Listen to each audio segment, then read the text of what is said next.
To the right side of the map, we have the player for SK Gaming, for Schrödkommando. He is the boss toss. It is SKMC. Minchul uses his initials as his nickname. And his opponent, the Terran player, bounces in his chair there. Gummy ball on the left side of the map, we have his opponent. This is starting for Startail. Startail Sparta. And you know, the thing about Sparta is we don't really have too many recorded games of him, but I still want to drop the statistic because it's a little bit funny. If you just look at his win ratio against Protoss, it's even comical. He played 13 games, he won a single map. He has an 8% win ratio, therefore, against Protoss. This is Sparta. And, well, he lost against SOS in Code A. That's why he's today playing the Up&Downs with a Protoss player. He lost against Tails, another Protoss. He also had to play in the GSL like a long time ago. He had to play against Parting, against Classic. He lost both maps. So for him, the matchup against Protoss seems to be a difficult one. On the other hand, we have MC. And this guy is so strong. Yes, the matchup against You may have Terran, heard of him. You may have heard of him at some point. The matchup against Terran might be, if you just look at all the games that he played in his career, his weakest one, but he still has a 60% win ratio. And the sample rate for him is, he actually played 306 games in this matchup. Televised matches, that is, of course. If you count his ladder games in, you will end up at a few thousand. You might not want to try to count those. Yeah, like probably stars. But yeah, you're right. Even though it's his worst matchup, he's played so much. He has above a 50 win rate. And when you play in the highest leagues, when you're playing in Code S consistently, when you're playing in the top rounds of OSL, if you have above a 50% win rate, that is just something to brag home about. Uh-oh, this probe gets chased away, but more importantly, the SCV gets in. We'll see the second gas. Now, how is he going to react? Because on this map, there's a lot of proxy locations. He may think that MC is going to try to hide a Stargate. Yeah, maybe. MC now just still trying to get in here with a probe, is able to pull it off. And MC, sees everything. I mean, he has the knowledge now about the expansion. He even gets into the main base again. The supply depot is not lifted, and therefore he gets all the information that he needs. The probe is going to die eventually, but still, he has all the information that he needs. And one of the things that, of course, is always great with MC, you should never count him out. The thing is, when he played the bronze match of the OSL, he was down 3 games against last already. And then suddenly he wins 4 games in a row. I remember we were actually at the GSL Code S finals, and before I left, I just tried to get an update on the score, and I'm like, okay, MC is down 3 games, and I'm like, okay, that's over. So I completely was like, okay, I'm happy, I can now concentrate on MVP versus live. And then later on, Doa and Moltrap joined us, and I'm like, okay guys, so how did it actually end? And they're like, well, MC won. I'm like, what? Yeah. So it was like when I found out Rain won after he was down. It was like, there's a few players in the world that can actually do that. You should never count him out. That is probably going to be your last mistake. Yeah, especially in a group situation like this. And it looks like MC has just decided that he wants to expand with 2 gas. Notice he has a lot of gas banked up here that's going to allow him to get sentries, but also to get his tech out very quickly, like this Stargate that he is adding. Stargate after Nexus in a Protoss versus Terran. Is he going to go double Stargate? He sent a probe over next to Stargate again. I don't think that's possible. No, he's not. He sent the probe right next to Stargate as if he was going to place another building right next to it. But obviously that's not going to be the case. He's probably going to go Phoenixes here. But if he does something else, I'm really excited to see what it's going to be. I would be very surprised to see Void Rays right now, but if he comes up with some ingenious strategy, then I would be happy to witness it. This is such a tough map for Protoss, but that doesn't make a unique strategy always the better choice. And the scan does not reveal the Stargate. Yeah, he goes for Phoenixes now. The scan only saw those gateways. He has no idea about the Stargate so far. And well, with the Phoenixes, is of course not going to attack immediately. He's going to wait until there's a few of them, and then will harass the mineral line of his opponent.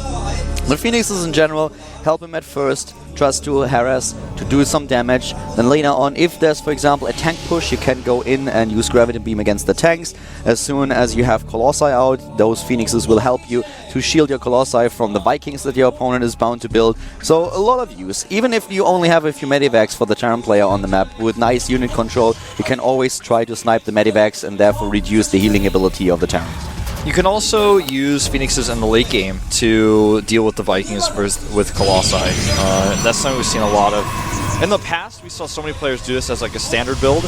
2 years ago, that was like the thing to do, and now it's seen very rarely, but it has come up a lot in recent games. Man, 2 years ago, I love that. It was actually the times of Metalopolis, and I still remember like when soccer started at MLG to build 3 Phoenix opening against the Terran push with Tank Marine, and then lifted them, and all the Protoss players, as the Terran players were looking at it, and was like, whoa. That changed the way. Yeah, that completely killed my strategy.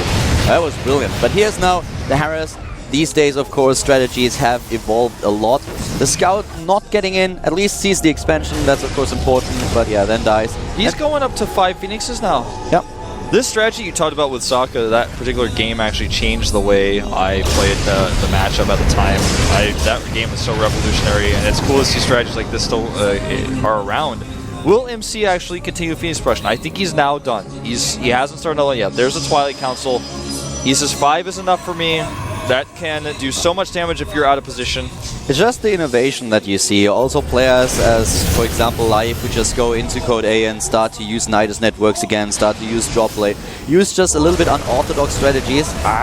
One of the Phoenixes is getting caught here, but he already killed 9 Harvesters, and this is definitely worth it. MC with a lot of damage early on in the game, and therefore finds himself in a Harvester lead with 48 probes against 39 SCVs. He's getting extra gates now. He's getting +1 armor with the Twilight Council. It may indicate that he wants to get +2 armor and charge and go for a big attack with 6 gateways.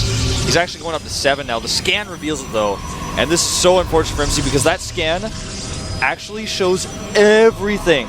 He knows the Twilight Council is going, he knows the Forge is going, he saw all of the gateways. He knows everything. He sees the Atosis pylon. Oh yeah, that is one a big Atosis pylon. That is the biggest Atosis pylon that I've ever seen, powering all the gateways. Every single one of them. You know, what we're probably gonna see is like MC dominating the entire game. Sparta landing 1 drop, killing the pylon, winning the game. That would be so funny. This strategy feels so predictable now because, I mean, MC can't really change it up. The thing is that Sparta is trying to push out now, and of course those Phoenixes are awesome to go in there and kill a few SCVs, but to fight the army straight on, or head on, he's not able to do too much. He needs a little bit more time, and he needs those gateways to get more Zealots into the picture. So it's a little bit scary, but we have Sparta stimming quite a lot already, and he doesn't have too many medivacs. No, he does not.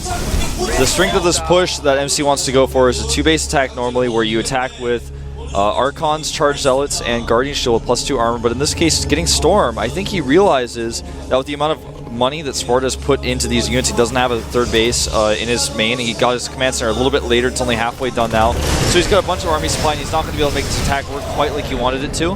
This is a really scary moment, though. He's being aggressive. He might be able to catch some of these Marines. No, turns home. Yeah, turns home. We have now Storm coming up and +2 armor for MC. Also expanding, taking a 3rd base. The factory could have been landed earlier, but he didn't do it, so he doesn't block the 3rd base location.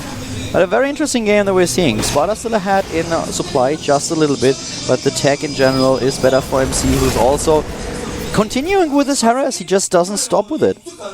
Yeah, he's just very aggressive. He's willing to find an opening with his Phoenixes and go for it.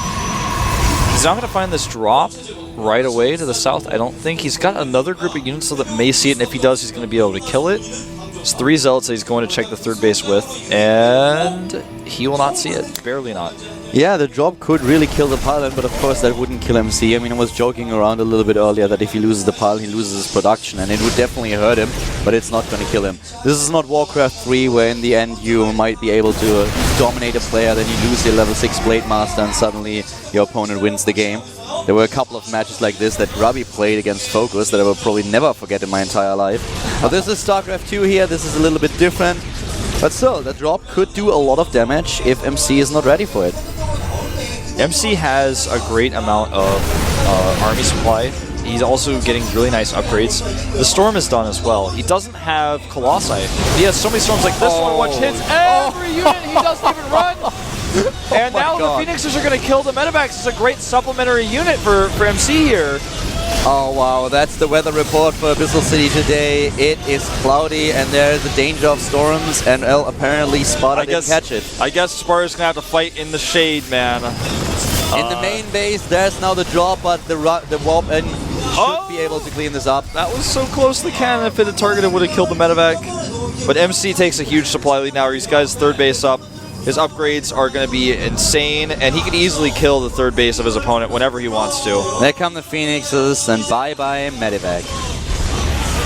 And the pipe 5x5. Yeah, definitely. 160 supply now for MC, and Sparta down to 130.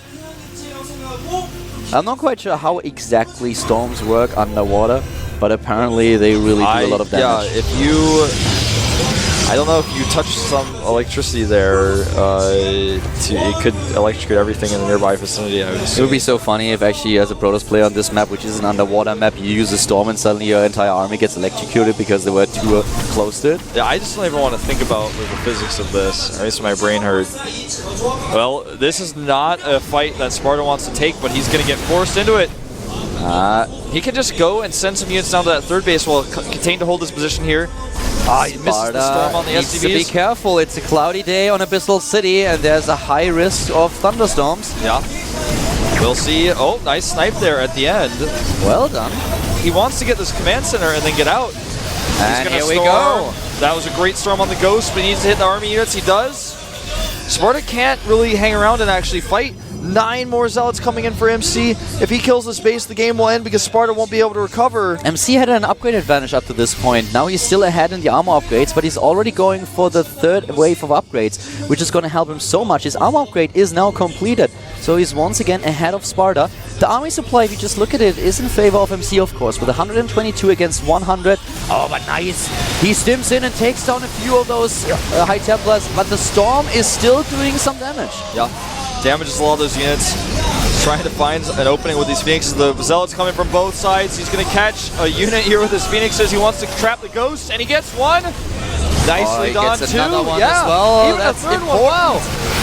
Oh my god. And I don't know what that EMP was, but it certainly didn't hit the Phoenixes. That is a lot of trouble now for Sparta. MC is on the run, but the choke point works in favor of Sparta now. He just doesn't seem to have enough units to make it count. Yep. And this is going to be the end of him. It's a great storm on those units trapped in the donut. And Sparta now drops below 100 supply. MC running in, picking up more Ghosts, 2 full energy Ghosts picked up here. GG. GG. MC wins his first match today. Sparta just lost the first game. Therefore, we have 3 players with a 1-0 record.